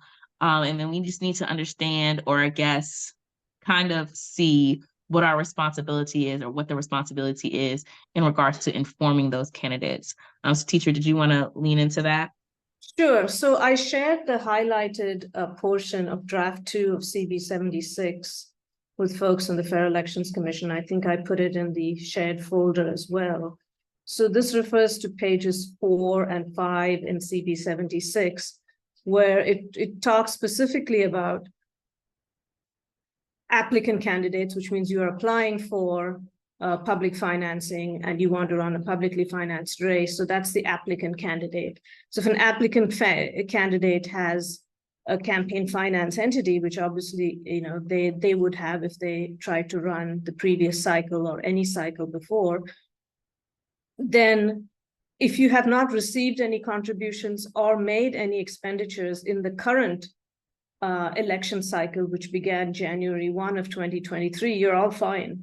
So if you have a campaign account that is dormant, has been dormant since January 1 of 2023, then you can just go ahead and decide what you want to do and behave like any other candidate who is running for the publicly financed race for the first time. But if you have made contributions, or if you have received contributions or made any expenditures, then there are some restrictions that come into place. First is you must file 24 months before the primary election. And then during the current election cycle, there are dollar amounts that you should not have either spent or received into your, I think basically saying during the current election cycle, expenditures and transferred made from pre-existing campaign finance entity prior to filing notice of intent should not exceed certain dollar amounts. And the dollar amounts depend on the race. It's 25,000 for county executive, 10,000 for at-large council member, 5,000 for district council member. So this is in essence, since the cycle has already started, telling them after the fact that they should not have spent this amount or transferred it to any other campaign account. And then the third caveat is that which applies to everybody. You freeze your existing account and you start a new account for publicly financed dollars. So I think that also needs to be taken into account for this discussion.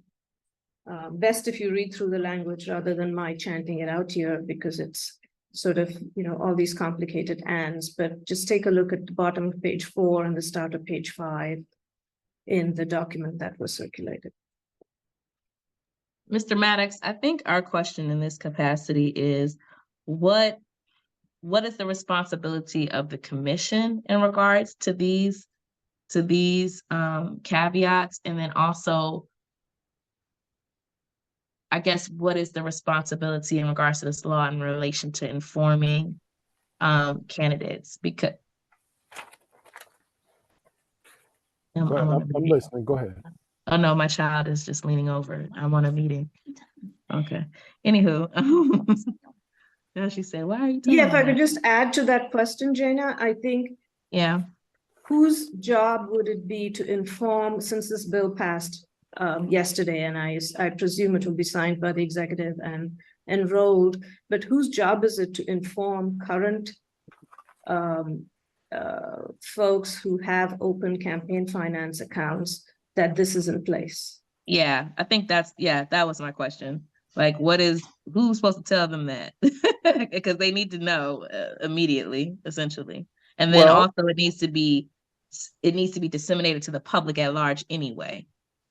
Well, actually, and you'll see that actually in section 10-331G, where it even says, the Office of Finance shall provide staff report for the commission to, and then you go subsection 2 here, provide information about the system to candidates and the public. So that it's actually already in the law in existence since 2018, actually. But this change was made now, right? So how do we inform candidates that this change, which could affect their future decision on whether or not they're able to run publicly financed, is told to them? I think what he's saying is that it's the Office of Finance's responsibility. So the change that was made yesterday, it's now incumbent upon the Office of Finance to ensure that information. Well, what they do is they provide staff report for the commission to provide information about the system to candidates and the public. So that's what they. So it's actually your authority, and they're there to help you implement that. Do you understand what I'm saying? Who has the list of folks with campaign accounts, their email addresses, and so on, and who would? So just to get to the nitty-gritty of that. Hold on, Satitra. Let's clarify that. So what you're saying is that the Office of Finance would provide us with the reports, and then we would reach out to the candidates? No, I said offer staff support. Offer staff support. Support for the commission to provide information about the system to the candidates and the public. So the commission will have the authority to provide the information, but you're using the Office of Finance as the mechanism. Do you understand what I'm saying? So they're assisting you in doing that. Are you saying that the staff is going to provide the information because it's there within the system, and then they're going to submit it to the fair election chair? No, I'm not saying all that. What I'm saying is that the staff will, that the Office of Finance will provide staff support for the commission to provide that information. So I guess, whatever information they have, they will give it to you, and you'll work with Office of Finance, and they'll serve as the mechanism for you to get that information out. Okay, so Mr. Maddox, I just want to have this free and clear. So essentially, I'm gonna give this as the thought process. Will the Office of Finance reach out to candidates and let them know the information that they provided us with in relation to these timelines that they need to know about? Because that's really the long and short of what we're really asking. Like, is it incumbent upon us to reach out to the candidates with the information? Or is it the fact of, okay, we have this information, we can have it on the website, we can send it out as an email from the Fair Elections Commission. The law doesn't get into that kind of granularity. What it That's what we're trying does to figure. That's what we're trying to. Well, Okay. that'll be how the commission will interact with the Office of Finance, but the Office of Finance will provide staff support, be it, I guess it would be numbers or any number of things that can help get this information out. But as far as saying they're responsible for it, that doesn't say that. They're just saying they're providing staff support. So I have a suggestion, and a perspective would be that I think the commission, so maybe we just talk, I think the commission would like to notify or have candidates notified of this timeline. And I think it would be appropriate for this to essentially come from the commission. However, we need support to do that. So, and I don't think it needs to happen, obviously, tomorrow. So how about we kind of throw this back to the staff and say, this is something that we would like to do in a reasonable fashion, but we think it's important, and ask for a suggestion how to do it. Because it seems like, I don't know if it's the county board of elections has the list of all of the that, or if it's the state, but there must be a list of everybody that's got a open campaign finance account, and that could be found. And then that'd be in a state board of elections, I would think. So maybe they provide that, and then we would then ask if the Office of Finance could generate, if we write the letter, could they put this out in January? So the next month we could talk about it, and maybe in January would be a reasonable timetable that notice could go out. Well, I think the notice should go out as soon as the bill gets enrolled after it's signed by the county executive, because we want people to know. We don't want to come back later and say you should not have spent money when we already know they should not have spent money. So I would say as soon as possible. And if there's a database with the emails of the folks with open campaign finance accounts, it should not be difficult to send them an email to this effect. Yeah, and I think to the point that we're all making, it will be a request from Ms. Warner-Wiggins. So like Ms. Warner-Wiggins, I guess the way I'm viewing it is there is a Fair Elections email created, right? And then from that email, this information is disseminated to the list of candidates that need to know this information. And we can draft a letter, but in regards to actually sending it out and the mechanics of it, that is something that I would expect to come from staff. And I think that's really what I'm just trying to make sure one thing, if I could jump in, I believe, I don't know the level of granularity, but the MD-CRIS system that Mr. DeMarinis mentioned would at least include anyone who has opened a campaign finance account. They'd be required to report it into MD-CRIS. Now, what I don't know is whether it would tell me if it's still open or not, but we would at least know who in the last election cycle and in the current election cycle has opened a campaign finance account, because they would be required to report it into MD-CRIS. Right, and they're required to file annual reports and so on, right? So I guess what we would need is a database with the emails of folks, because that may or may not be available to us when we look at MD-CRIS. So whether it's the state board of elections one contacts or the county board has the same list or the same access, it should be. I'm assuming it's not very difficult to simply generate a list of names, emails, and then to send this form letter out to everybody, because we want to make sure that gets done in a timely fashion, so we're not undermining someone's ability to run.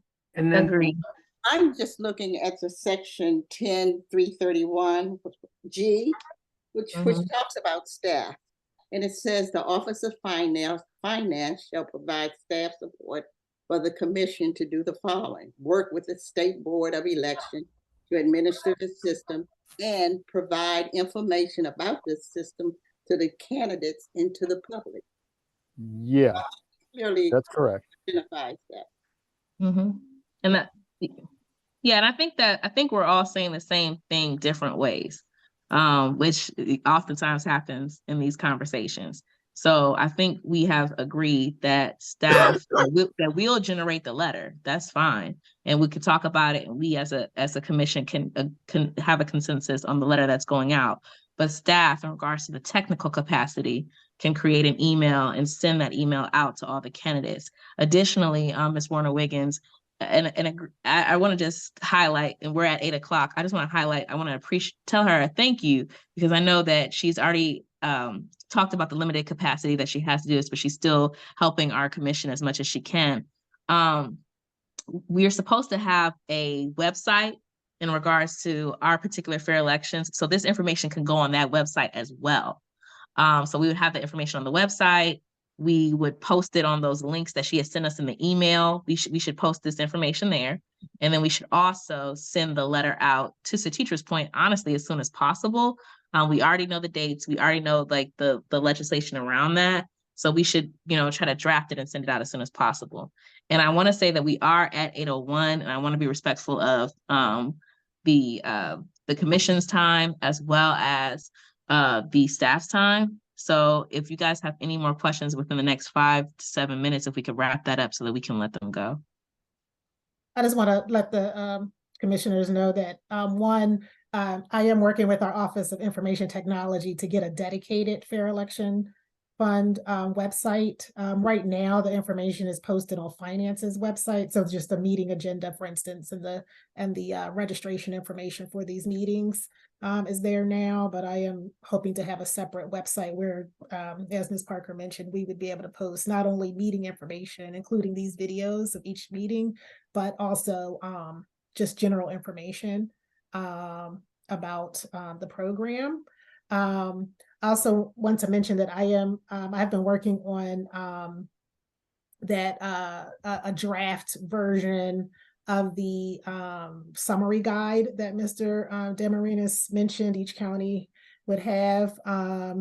And I'm doing it with track changes so that to anyone that's interested, we could see how I'm changing it. I'm using Montgomery County's summary guide as a template.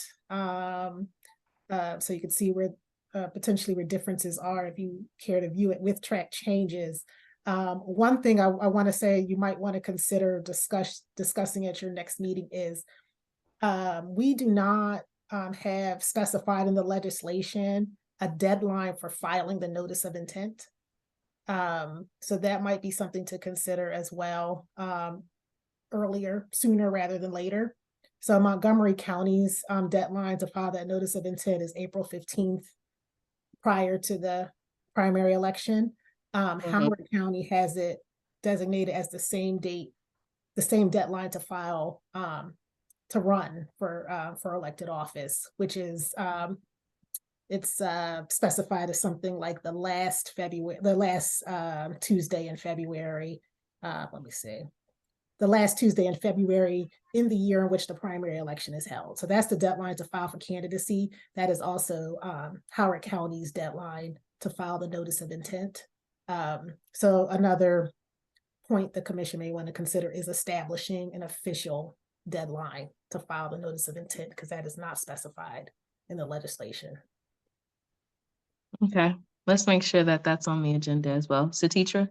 Yeah, I just wanted to say, I think that's a really good idea. And thank you for raising that, because April seems really late given this is the July timeframe for the election. And why would you, I mean, you would think if you're going to file only in February to run, then you should know whether you're going to file publicly financed or not, given all the preliminary work you have to do to start getting funding. So maybe we should go with the Howard County. It's just off the top of my head, suggestion at this point. Okay, and then Dan, and then we're gonna go ahead and close out. Yeah, just following up, hearing there's one observation, hearing from Suchitra the change that was made in the bill for kind of the hoops that candidates with existing accounts, they have it's more complicated. And there's a lot of hoops now they have to go through, or deadlines that they have to be aware of. I would think that that is going to limit the number of existing office holders who will go to public financing. And just people with accounts already, if they can't make that deadline by this July 1, anyway, I think it's going to reduce that. So I think that's just a factor that is going to limit. Just another thing to think about as we're thinking about like two candidates per office. I would say we're not going to have that many, which I think is unfortunate. It'd be really great if some of the existing candidates, one or two, or some would run, would be a great example and promote the program. But I think we might have fewer.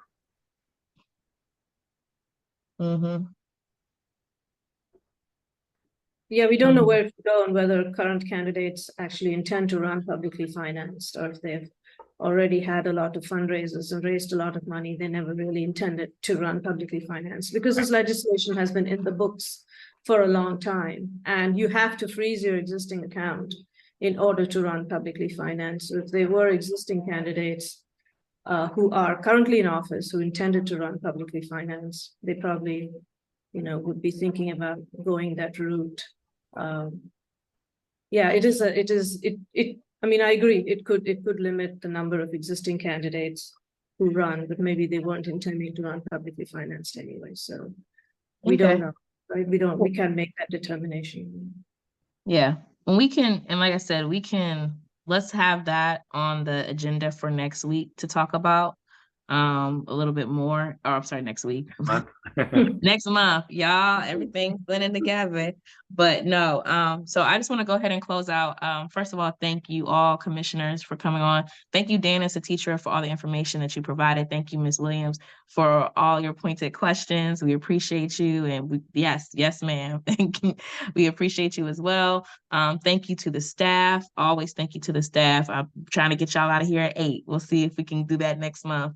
And I will talk to everyone next month, and we'll talk via the emails. I just want to highlight that Teacher has put together a wonderful Google folder, which has a massive information. I can already see Mrs. Williams has gone through it. And so I just encourage everyone to go through it. It has a lot of information. It has videos. It has all the things to help understand this bill and to have questions and dialogue, particularly as next month we will be talking about recommendations for money, for that money. And so just want to encourage you to do that. And then we'll all be chatting on email in regards to kind of the agenda and other points of information that we need to know. All hearts and minds are clear as we roll out. Yeah. Okay. Guys, be safe until the next time. Thank you so much. Bye-bye. Thank you. Thank you. Bye-bye. Thank you. Take care. Bye-bye. Bye-bye.